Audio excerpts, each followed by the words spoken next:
মা, আমি বের হচ্ছি। ঐশিক কোথায়? সে তো বের হয়ে গিয়েছে। কেন? তোমার ছেলেকে সামলাও মা। ছোট হয়েও বয়সে বড় আমার বান্ধবীদের যেন বিরক্ত না করে। সেদিন আমার স্টুডেন্টের মা আমাকে বলে ঐশিক নাকি ওনাকে নক করে। কেমন লাগে? চুলার ভাতের ফ্যানটা উতলে উঠতেই ফু দিলাম। ইলিশ মাছের আঁশটা ছাড়াতে ছাড়াতে বললাম, ধুর, কি যে বলিস। খারাপ কিছু না হয়তো। ওর সমবয়সী কিংবা ছোট হলে বুঝতাম প্রেম টেম করতে চায়। ওর থেকে বড়দের সাথে ওর কি? মিথিলা ব্যাগে ছাতা আর পানির বোতল ঢুকাতে ঢুকাতে বলল, তোমার ছেলেকে ছোট ভাবো না। আজকাল ছেলেদের এইসব তুমি বুঝবে না। আর মাছের পেটি সব ছেলের জন্য তুলে রেখো না। আমাকে আর বাবাকেও দেবে, তুমিও খাবে। ওকে সকাল বিকাল দেওয়ার জন্য তুলে রেখে লাভ নেই। সব খাওয়া শেখাও। হয়েছে হয়েছে, যা এইবার। আর শোন, সেদিন কলেজের অনুষ্ঠানে পরার জন্য সবুজ শাড়ি একটা কিনেছিলে না, ওটা কোথায়? একটু বের হব। ডিপিএজের টাকাটা দেওয়া হয়নি গত মাসেও। আমার ড্রয়ারে আছে, খুঁজে নিও। আমি আসছি। মিথিলা বের হয়ে যেতেই তাড়াতাড়ি রান্না শেষ করে রেডি হয়ে নিলাম। মিথিলার বাবা আজও টিফিন নেয়নি, সেটাও দিয়ে আসতে হবে ফেরার পথে। এক ছেলে আর এক মেয়ে নিয়ে ভালোই সংসার। প্রথমে একটা ছেলের ইচ্ছে ছিল, তবে মেয়ে হওয়ায় ওর বাবা বেশি খুশি হলো। মেয়েরা নাকি আজীবন আপন থাকে, ছেলেরা নাকি দ্রুত পর হয়। আমি মানি না। আমার ছেলে আমার বুকের মানিক, ভীষণ ভালো ছেলে। মিথিলার সাথে ছোটবেলা থেকেই খুনসুটি, তাই বিচার আনে। সেদিন বিচার আনলো পাশে বাসার দিদিটাকে নাকি বারান্দায় দাঁড়িয়ে কিসব বাজে কথা বলছিল। কি ফালতু কথা! উনার মেয়েটাও ওর থেকে বয়সে বড়, তাকে আবার কি বলবে। সবুজ শাড়িটা পরে মিথিলার টেবিল থেকেই ক্লিপ লাগিয়ে দরজায় তালা দিয়ে বের হয়ে গেলাম। ভালো করে কাপড় টেনে দিলাম। লোকাল বাসে উঠলে ঘাটের মরা বুড়ো চোখ দিয়ে গিলে খেতে চায়। দুইটা বড় ছেলে মেয়ে আছে, ভাবলে নিজেকে দেখার মতো সে কাতরে ফেলতে মন চায় না। তবে ওরা তা মানবে কেন? এখন ভিড় কম, তাই তাড়াতাড়ি পৌঁছে গেলাম। ওর অফিসে খাবারের ব্যাগটা দিয়ে গাড়ির জন্য দাঁড়ালাম। একটার পর একটা ভিড় বাস বেরিয়ে যাচ্ছে। শেষমেশ একটা বাসে সিট আছে শুনে উঠলাম। উঠে দেখি কোনো সিট নেই।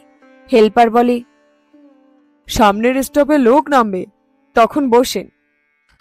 অগত্যা দাঁড়িয়েই গেলাম। বারবার গাড়ি থামছে, তাই উপরের দিকে স্ট্যাক ধরে দাঁড়াতে হচ্ছে, নইলে পড়ে যাচ্ছি। এইদিকে শাড়ি একটু উঠে গিয়ে কোমর বেরিয়ে এলো।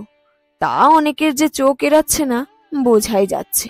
সামনে আবার লোক উঠায় পিছনের দিকে ঠেলে দিল। একটু মাঝামাঝি জায়গায় এসে দাঁড়ালাম। এই, আজকের দিনে একটা খাসা মাল চোখে পড়েনি। লোকাল বাসে উঠে একটু গানা ঘেঁষলে ঠিক ভালো লাগে না, কি বলিস? কম বয়সী মেয়েদের পাশে দাঁড়িয়ে হাত লাগলেও চিৎকার করে ওঠে। তাই শাড়ি পরা আন্টিগুলোই বেস্ট, কি তাই তো? ভদ্র ছেলের মতো পাশে দাঁড়িয়ে গা ঘেঁষে দিলেও সরি আন্টি বলে ল্যাটা চুকে যায়। এখন প্রায় বিবাহিত আন্টিগুলো এইসব থেকে বঞ্চিত, তাই কেউ ধাক্কা লাগালে তাদেরও ভালোই লাগে মনে হয়। আজকাল সাহস বাড়ছে বুঝলি। গত পরশু এক আন্টির বুকে হাত পড়ে গেল, কি তুলতুলে, খুব করে সরি বললাম। সেও আমাকে ছোট ভেবে খুব একটা কিছু বললো না, বুঝলি। বেশি বয়সী আন্টিগুলোকে বরাবরই বেশ লাগে। ভারী কোমর, ভরা বুক যেন বেশি টানে। গাড়িতে কিছুক্ষণ হলো এক আন্টি উঠেছে, পিছন থেকে কিছু লাগছে। সবুজ শাড়িতে ওনার ঠিকরে আসা কোমর যেন আমার মধ্যে আগুন জ্বালিয়ে দিল। কোমরটা ছুঁয়ে দেখতেই হবে, পারলে পেছনের দিকটা, বুঝলি। এখন বাড়ি ফেরার তাড়া রে সবার। সামনের স্টেশনে অনেকে নামবে, সেই তাড়াহুড়োতেই করতে হবে, বুঝলি। আস্তে আস্তে এগিয়ে গেলাম সামনে নামবো বলে। এখন একদম পিছনে গিয়ে দাঁড়ালাম, একটু ঘেঁষেই দাঁড়ালাম। কিছু বললে বলবো নামবো তো, তাই গাড়ি থামতে একবার কোমরে হাত দিয়েই দিলাম। ইস, কি ফিল! নেক্সট বার বাকি কাজটা সেরে দিতে হবে। অনেকক্ষণ ধরেই পেছনে কেউ ঘেঁষে দাঁড়িয়ে আছে। স্বাভাবিক দাঁড়িয়ে থাকা আর ইচ্ছে করে গা ঘেঁষে দাঁড়িয়ে থাকাটা মেয়েদের চেয়ে ভালো কেউ বোঝে না। পেছনের দিকে ছেলেটার পা যে বারবার ইচ্ছে করে লাগিয়ে যাচ্ছে বোঝাই যাচ্ছে।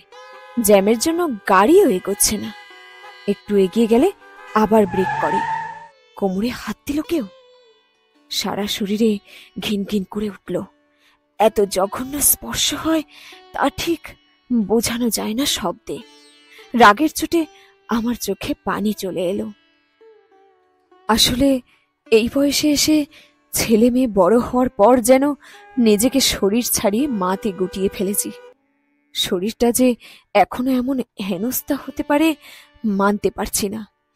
ঠিক করলাম আবার হাত দিলে কষিয়ে থাপ্পড় লাগিয়ে দেব, আর রাস্তাটা পার হলে নেমে যাব। এর মধ্যে আবার ব্রেক করতেই ছেলেটা আমার পেছনে হাত দিয়ে চেপে দিতে ঘুরে দাঁড়িয়ে থাপ্পড় লাগিয়ে দিলাম। কিন্তু থাপ্পড় দেওয়ার পর আমার হাত কাঁপছে। অবিশ্বাসের চোখে তাকিয়ে আছে ছেলেটাও। ঐশিক! ও মা বলতে গিয়েও যেন গিলে ফেলল। সাথে সাথেই আশেপাশের মানুষ চেঁচিয়ে উঠল, কি হয়েছে? কি হয়েছে? কি হয়েছে? বেয়াদবি করছে, শিক্ষা দিচ্ছে ছেলেটাকে। আমি যেন মূর্তি হয়ে গেলাম। ওকে টেনে নামাচ্ছে এক লোক। মায়ের বয়সী মহিলাদের সাথে বেয়াদবি করিস? ও বলতে গিয়েও বলতে পারছে না। আমি ওকে কিছুক্ষণ পর বললাম, থাক, ছেড়ে দেন, হয়তো বুঝে নিয়েছে। কিন্তু তা জোর দিয়ে বলতে পারছি না। ওদের কথায় আমার গলার স্বর চাপা পড়ে যাচ্ছে। তারপরও ওকে কয়েকটা থাপ্পড় দিল একজন। বুক কেঁপে উঠল। ধরতে যাব এমন সময় একজন বলে উঠল, আরে আরে আরে, এই তো সেই ছেলে যে বয়স্ক মহিলাদের সাথে রোজ এমন করে, আবার সরি বলে। আমি দেখি, আমিও পুরুষ মানুষ, আমি সব বুঝি। বাড়িতে মা বোন নেই? তাদের সাথে এমন হলে কেমন লাগবে তোর? মা শিক্ষা দেয়নি? আমি থেমে গেলাম। হঠাৎ সব ফাঁকা হয়ে গেল। যেন কোনো মৃত ব্যক্তি আমি। আমি যেন মাটিতে পা না দিয়েই হাঁটছি। কলকল করে ঘাম বেয়ে পড়ছে। ধীরে ধীরে ভিড় ছেড়ে বেরিয়ে এলাম। মার আর দুইটা দিয়ে এইসব বেয়াদব ছেলেগুলোকে। মাও মনে হয় এমন অসভ্য, তাই এমন হয়েছে ছেলে।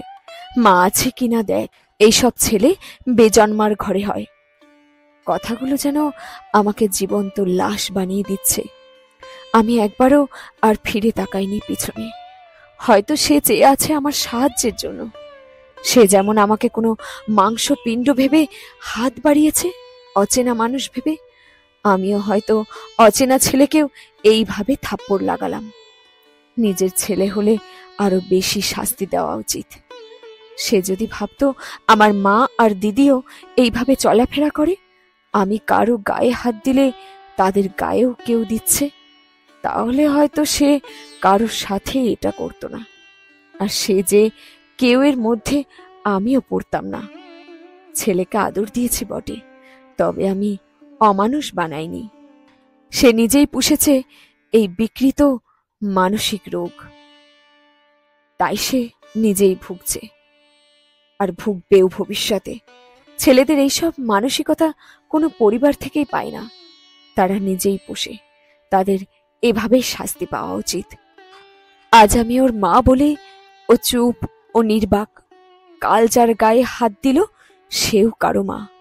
এই সামান্য বোধটুকু ওর হওয়ার জন্য আজ আমায় ওকে এইখানেই ফেলে যেতে হবে।